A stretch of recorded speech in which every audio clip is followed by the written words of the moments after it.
بسم اللہ الرحمن الرحیم۔ میرے چینل کے معزز سامعینوں، آج اس ٹاپک پر میں آپ سے بات کرنا چاہتا ہوں کہ آقا علیہ الصلوۃ والسلام جب عرب میں ایک زندگی گزارتے تھے، نبوت سے قبل آپ کو لوگ صادق اور امین کہتے تھے۔ جب آپ نے نبوت کا دعویٰ کیا، نبی ہونے کی بات کی، تو پھر پورا عرب آپ کے مخالف ہو گیا۔ مخالفت کس چیز کی تھی؟ اس چیز کی تھی جو آپ کے پاس وحی الہی تھی۔ شخصیت کا تو کوئی انکار نہیں تھا، محمد بن عبداللہ سے تو کسی کا کوئی اختلاف نہیں تھا، اختلاف تھا، مخالفت تھی تو محمد رسول اللہ سے تھی۔ اپنی بات کا آغاز میں کروں گا سورۃ انفال کی آیت نمبر 30 سے۔ یہاں اللہ رب العزت فرماتے ہیں کہ وَإِذْ يَمْكُرُ بِكَ الَّذِينَ كَفَرُوا، اے نبی وہ وقت بڑا قابل ذکر ہے جب کفار آپ کے خلاف تدبیریں بنا رہے تھے، پلاننگ کر رہے تھے۔ کیا کر رہے تھے؟ لِيُثْبِتُوكَ، اس کی زبان بندی کر دو، اسے کہو کہ یہاں قرآن نہ سنایا کریں۔ او یقتلوک، نہیں مانتا اسے قتل کر دو۔ او یخرجوک، ایسا کرو پھر اسے اس علاقے سے نکال دو۔ یہ تین پلاننگ تھی جو کفار آپ کے خلاف کر رہے تھے۔ کس چیز کی مخالفت میں کر رہے تھے؟ اس وحی الہی کی مخالفت میں، اس قرآن کی مخالفت میں۔ قرآن کا اعجاز یہ ہے کہ آج آپ نے اگر کسی حق کی تعلیم کو پہچاننا ہے تو ایسی تعلیم جس کی مخالفت تین طبقے کر رہے ہوں، مذہبی پیشوائی، سرمایہ دار، جاگیردار، تو سمجھ لو وہ حق، وہ تعلیم حق پر ہے۔ اللہ آگے بات کرتا ہے وَيَمْكُرُونَ، وہ لوگ اپنی تدبیریں کر رہے تھے، وَيَمْكُرُ اللَّهُ، اللہ اپنی تدبیر کر رہا تھا، وَاللَّهُ خَيْرُ الْمَاكِرِينَ، اور اللہ ان سب سے بہتر تدبیریں کرنے والی ذات ہے۔ اگر وہ لوگ اپنی پلاننگ جو میں نے پیچھے ذکر کیے تین، ان میں کامیاب ہوتے تو پھر واللہ خیر الماکرین، اللہ پھر بہترین تدبیریں کرنے والی ذات نہیں ہوتی تھی۔ اللہ اپنے مومنین کو، اپنے انبیاء کو یہ بات کہتا ہے کہ تم لوگوں سے نہ ڈرو، مجھ سے ڈرو، میں تمہیں بچا لوں گا۔ اللہ بڑا طاقتور ہے۔ یہ اللہ کا پرانا اسلوب رہا ہے کہ اپنے ماننے والوں کو ہمیشہ ایسے لوگوں سے بچا لیتا ہے۔ یہ پلاننگ کرنے کے بعد آگے اللہ بات کرتا کہ وَإِذَا تُتْلَىٰ عَلَيْهِمْ آيَاتُنَا، کہ جب میرا نبی میری آیتیں کھڑا ہو کے ان کے سامنے پیش کرتا ہے، قَالُوا قَدْ سَمِعْنَا، کہتے یار سن لی تیری گل نو، اسا سن لے۔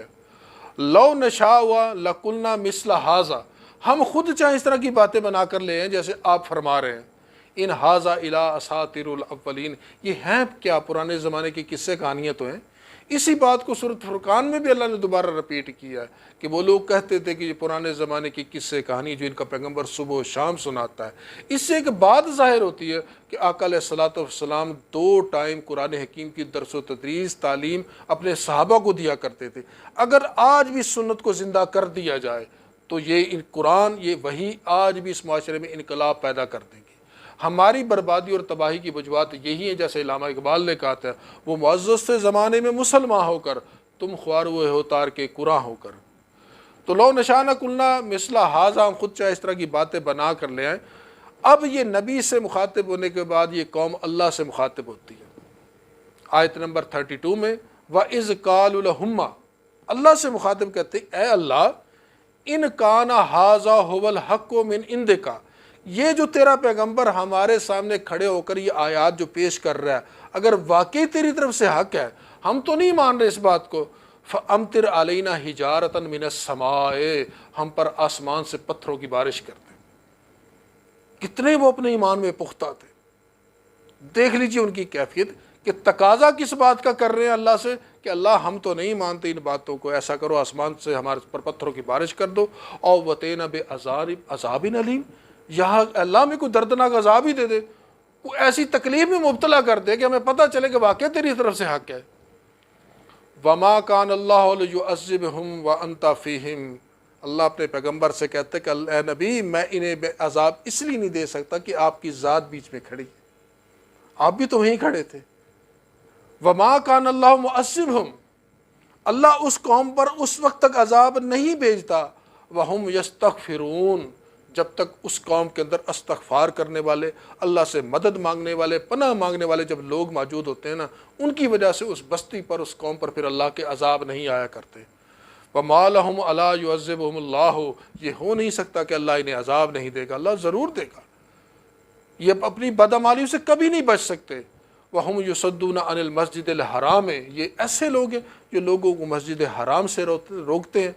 وَمَا كَانُوا أَوْلِيَاءَهُ، یہ تو اس کے متولی ہی نہیں ہیں۔ کیوں؟ مسجد حرام ایسا حرمت والا گھر ہے، اس کے متولی جو لوگ ہوتے ہیں بڑے متقی قسم کے ہوتے ہیں، انا اولیاء الا المتقون، اور اس کے جو متولی ہوتے ہیں بڑے متقین قسم کے لوگ ہوتے ہیں، ولکن اکثرہم لا یعلمون، لیکن اکثریت لوگوں کی ایسی ہوتی ہے جو ان چیزوں سے واقف ہی نہیں ہوتے۔ وما کانا صلاۃ عند البیت، ان کی خانہ کعبہ کے اندر ایک نماز تھی، صلاۃ تھی، کیا تھی؟ الا مقام و تصدیہ، سیٹیاں اور تالیاں بجانا، کچھ مخصوص انہوں نے حرکات و سکنات اپنا رکھی تھی، اسے بھی وہ صلاۃ کہتے تھے، یہ اپنی نماز کہا کرتے تھے جسے وہ ادا کرتے تھے۔ لہٰذا ان آیات کی روشنی میں قرآن تو ایک ایسی کتاب ہے، اگر میں بولنا شروع کروں تو شاید ٹائم وقت پڑ جائے گا۔ اللہ خود فرماتا ہے اس کتاب کے اندر کہ اگر دنیا کے سارے سمندر سیاہی بن جائے اور سارے درخت کلمے بن جائے تو رب کی تعریف لکھنے بیٹھے تو وہ سیاہی ختم ہو جائے گی لیکن اس کی تعریفیں ختم نہیں ہوں گی۔ تو لہٰذا انہی چند آیات پر آپ سے اتفاق کروں گا کہ اصل بیسک جو مخالفت ہوتی ہے اس تعلیم کی ہوتی ہے جو انبیاء اپنے ساتھ لاتے ہیں۔ تو ہم کیا کرتے ہیں؟ ہم نے اس تعلیم کو سمجھنے کی کوشش نہیں کی۔